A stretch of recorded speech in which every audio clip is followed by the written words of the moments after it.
ये यूनिफेशियल इंडेक्स है। जैसे मैंने आपको ये दिखाई थी, कहने को ये दोनों इंडेक्स है, बट हम कंटिन्यूस एवोल्यूशन देख रहे हैं यूनिफेशियल से बाईफेशियल। ये शुरुआत में थी, इसमें सिर्फ 2 कट मार्क्स मार के एक तरफ शार्प करके इनके एजेस टूटे हुए हैं। देखिए ये एजेस टूट रहे हैं, तो ये एक एग्जांपल है। लाइक 91 से 93 वाली जो एक्सकवेशन हुई थी, उसमें भी कैरेक्टरिस्टिक डिफाइन किया गया था अनंतपुर की एक्सकवेशन में, कि हैंडेक्सिस जो यहाँ पे मिले हैं उनकी टिप नहीं है। ये एक फिनोमिना है इस साइड का, स्पेशल फिनोमिना हैंडेक्सिस का। इस साइड की हैंडेक्सिस पे टिप्स नहीं है। I am very very lucky, I found a proper complete हैंडेक्स।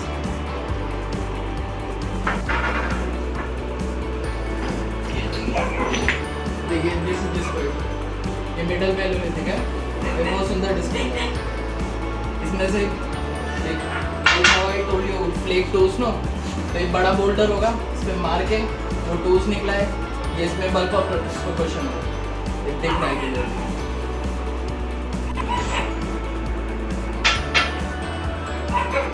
ये हैंडेक्स है, ये लोअर पैलोलिथिक है, एस्ट्रेलियन हैंडेक्स है बाईफेशियल, और बहुत ही ब्यूटीफुल हैंडेक्स है, शायद अब तक की सबसे सुंदर हैंडेक्स है।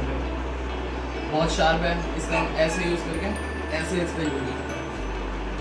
इसके ये मल्टीपर्पज़ टूल है, एक काम नहीं था, इसे हड्डियाँ तोड़ने से लेके खाल उतारने से लेके इसे ऐसे पकड़ के इसके बहुत काम है, किसी को मारना एंड प्लस डिफेंस। ये लोअर पैलोलिथिक में आता है, उस समय like purpose to build tools नहीं थे, ये लाइक एक ही टूल से बहुत काम होते थे, कोर टूल्स। ये इनके लाइक कैरेक्टरिस्टिक्स है। ये स्क्रैपर है,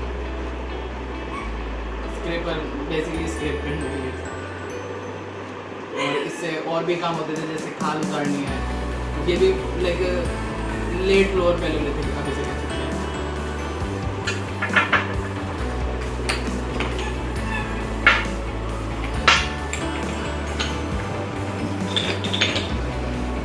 चॉपर, चॉपर ये भी लोअर पैलोलिथिक में आता है। इसे चॉपर चॉपिंग टूल्स भी कहते हैं, मारने के लिए, कूटने के लिए, इसी चटनी बेसिकली बनाने के लिए, आसान भाषा में समझाता हूँ।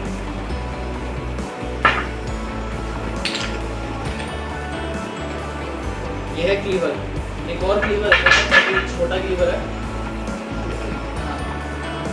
क्लीवर्स, ये एक साइन है हैबिटेशन साइट का। एच.डी. संकालिया की एक थ्योरी थी कि like these tools are like biggest example कि वहाँ पे हैबिटेशन साइट है। आप फैक्ट्री साइट में कभी भी क्लीवर नहीं पाओगे। ये अपने आप में एग्जांपल है, क्लीवर मिल गया means it's a habitation site, it's a settlement. मेरा नाम शैलेश बैसला है, मैं एक आर्कियोलॉजिस्ट हूँ। मैंने अपनी masters in archaeology Delhi institute of heritage research management से कंप्लीट करी है। शैलेश, कैसे ये रिसर्च किया आपने और लगा कि आपको ये सारी चीज़ें करनी चाहिए? आपको क्या पता था, क्या सोचा था आपने कि और ये सारी चीज़ें आज अचीव की हैं? जी, मैं सबसे पहले जब इस साइट पे आया था आज से 2 साल पहले 2019 में अपने एक दोस्त सतीश शर्मा के साथ, तब हम यहाँ पे मेरे मास्टर्स के प्रोजेक्ट के लिए एथनो आर्कियोलॉजिकल सर्वे कर रहे थे। इंटरव्यू ले रहा था मैं गाँव के गुजरों का ओरिजिन, इनका इतिहास, निकास, इन सब के बारे में ट्रेस कर रहा था मैं।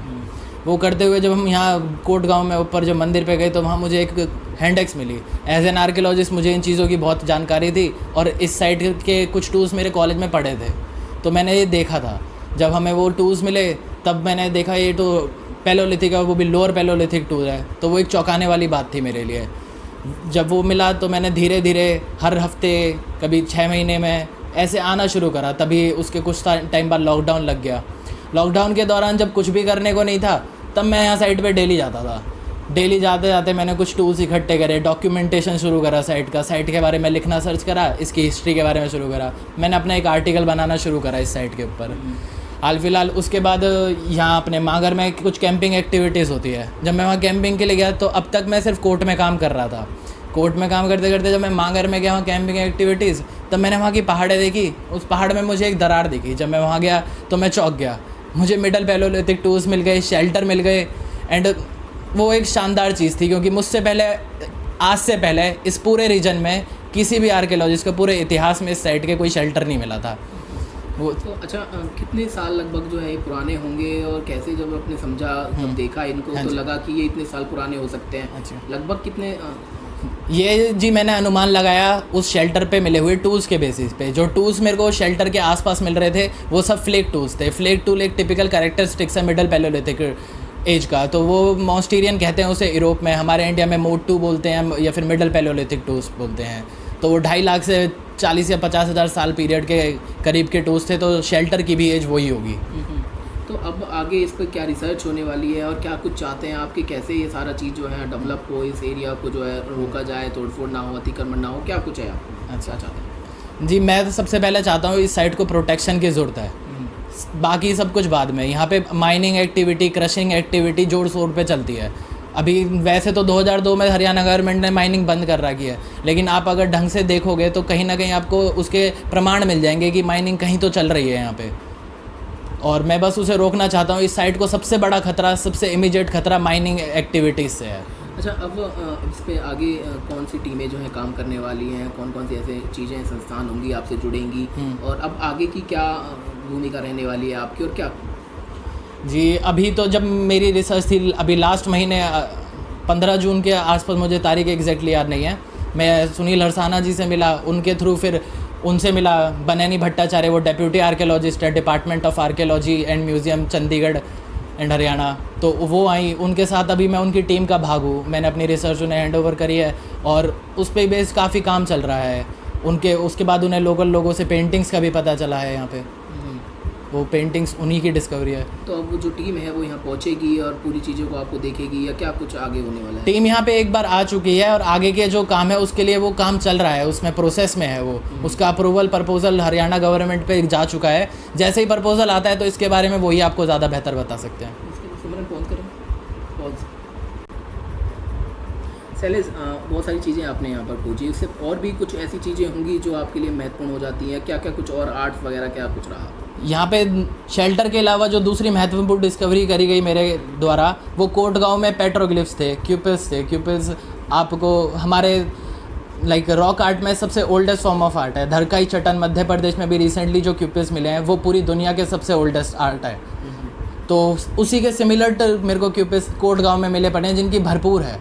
अभी तक 150 क्यूपिस मैं खुद ट्रेस कर चुका हूँ और मुझे लगता है मैं जितना अंदर जाऊँगा या कोई भी आगे टीम जाएगी जिनसे मेरी दरखास्त है जो इधर काम करेंगे, तो ये भरा हुआ है। ये धरकाई चट्टान के बराबर पुराना हो सकता है जो क्यूपिस है। और एक उसमें एक सिग्निफिकेंट चीज़ ये है, उन क्यूपिस के पास ही मुझे आर्ट के फॉर्म में इंसान के हाथ, पाँव, कुछ चिड़िया के पाँव और कुछ मेरे अनुमान से कुछ शेर के पंजे इनग्रेव्ड हुए पड़े हैं वहाँ पे। वो एक सेक्रेड प्लेस टाइप है पेट्रोग्लिफ्स की। ये जो इसे आप कंफ्यूज मत होना, जो मांगर की रॉक पेंटिंग्स है ये उससे टोटली डिफरेंट है। ये पेट्रोग्लिफ्स हैं, ये उतने ही सिग्निफिकेंट है और उससे शायद ज़्यादा पुराने हो सकते हैं। ठीक है, पॉज करके। और यहाँ पे जैसे मांगर के हम ईस्ट साइड में चलते हैं तो पहाड़ के दूसरी तरफ मोहब्बताबाद गांव पड़ता है। मोहब्बताबाद गांव में मेरे को सिमिलर टूल्स मिले हैं, फ्लेक बेस्ड टूल्स। और वहाँ पे जब मैं पहाड़ के ऊपर चढ़ा तो मुझे सिमिलर रॉक आर्ट मिली, जिसे मैं आपको बता रहा था क्यूपिल्स। तो बट वो साइड बहुत ही बुरे तरीके से डिस्टर्ब्ड है, माइनिंग ने उसे पूरी तरीके से ख़त्म कर रखा है।